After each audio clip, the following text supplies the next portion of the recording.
Hello and welcome to the Wildlife Moto channel. Firstly, apologies for the lack of content over the past couple of weeks. It's been absolutely crazy over here. But we've got an exciting update today because we are in a position to find out if this bike is going to turn over on the starter motor. I'm not talking about a full startup, that's for another episode, but today, first thing to do, test all the electrics and see if we can get this freshly rebuilt engine to turn over at least on the starter motor. There's a lot that could go wrong, but hopefully it won't. So let's flip the camera, I'll show you what I've been up to, and fingers crossed we get this thing cranking over. Let's find out. Alrighty then, so since the last update, all the electrics are now on the bike. The battery's on the bike now. This battery is the original battery that came with it. I put a little bit of a top up on it, so I don't know how much juice is actually in there, but I am planning on changing the battery, so hopefully there's just enough to get it to turn over. We have got the spark plugs in, into the caps, but we're not going to put them into the engine just to kind of lower the compression a little bit, give it a fighting chance at least.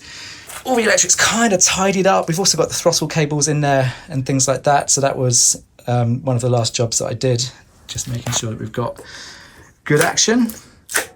So the throttle cable is split left and right. So we've got one down here and then one over here. And obviously the trick is to make sure when you're setting these up that you get both of the sliders on the carburetor coming up at the same time, or the butterflies on the carburetor coming up at the same time. You can kind of see what I mean there. They both seem to be relatively in sync, but obviously that will have to be tested when it comes to balancing the carbs and all that good stuff. Other things I've done since the last update, we've got all of the fluids in the bike, and that includes all of the gearbox lube, all the transmission lubrication for the final drive, and thankfully nothing is leaking from there.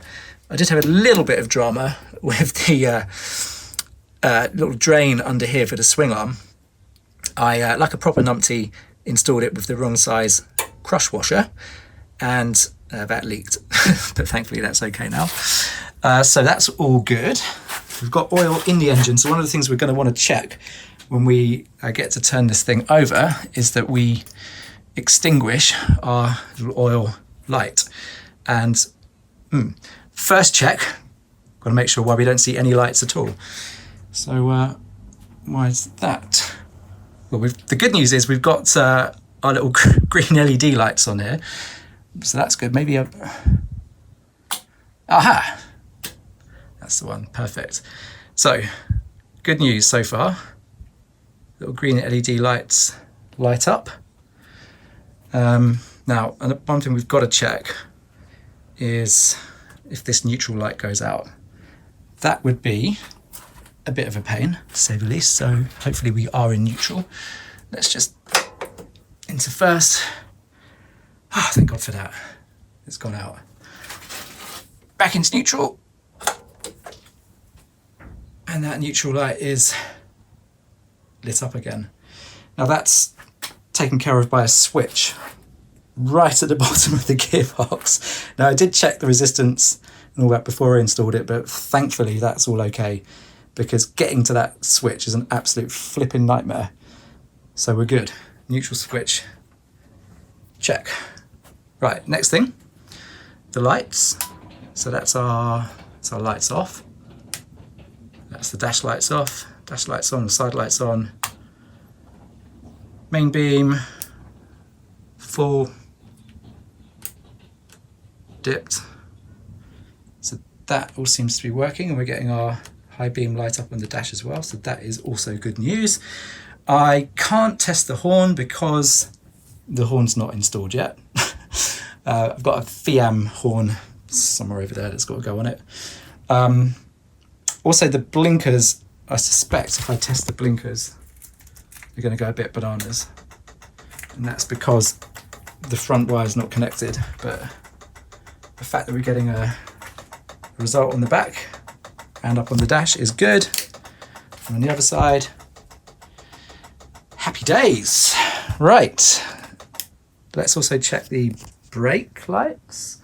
So I think we've got our tail light on there. Brake light there is looking good, and then our rear brake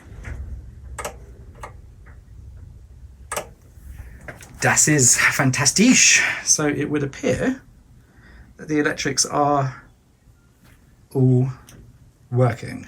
Can't think of anything else that I should test. Kill switch, maybe?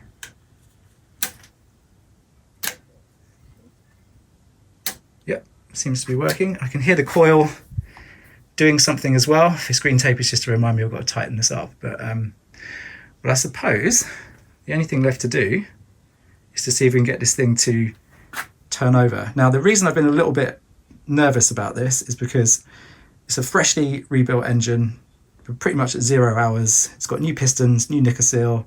Everything's felt really tight on this, like trying to get it to turn over on the little alternator nose, even trying to bump it at the rear wheel has been tricky. It's just felt, you know, really tight. So hopefully this starter motor is up for kicking it over. We will find out. As I said, this won't be a full fire up, but we just want to see if we can get the rotation going. And then we'll take the little peanut covers off and we'll just confirm that we have got oil at the heads. So let's jump in, give it a spin. Okay, wish me luck. Keeping everything crossed. Turn over, don't go bang. Please, nothing bad happen. Okay, we're neutral. Pressing the button.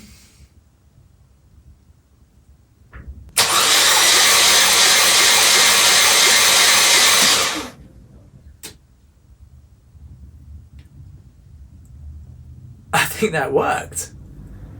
Obviously it sounds a bit weird because it's like no compression, but it turned over. Maybe I shouldn't be so surprised, but let's try that again.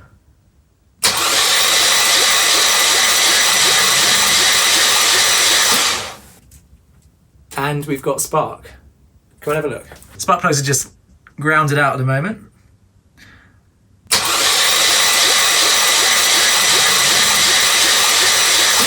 Definitely got a good spark. And I do believe I just saw my oil light go out.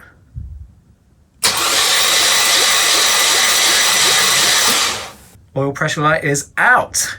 That is good news.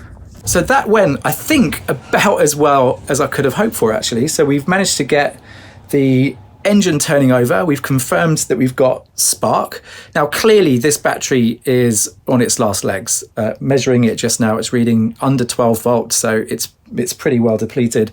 It's only had a partial charge up, but I'm going to bin it, recycle it, and get something new in there so that we get a proper turnover. You'll have noticed the turnover speed was pretty low, and that's just a consequence, I think, of that depleted battery. So I'm not overly worried about that.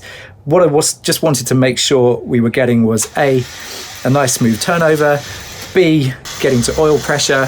The only thing I've got to find out now is if we actually have managed to get oil at the end of the oil path into the heads. So what I need to do now is just go take the peanuts off and we will see if we've got oil at the rocker arms. It's the one time this bike is allowed to make a mess on my garage floor. So let's see if that's happening. And while I'm in there, I'll also take the opportunity to do the valve clearances as well, just to double check those and make sure that we're all set.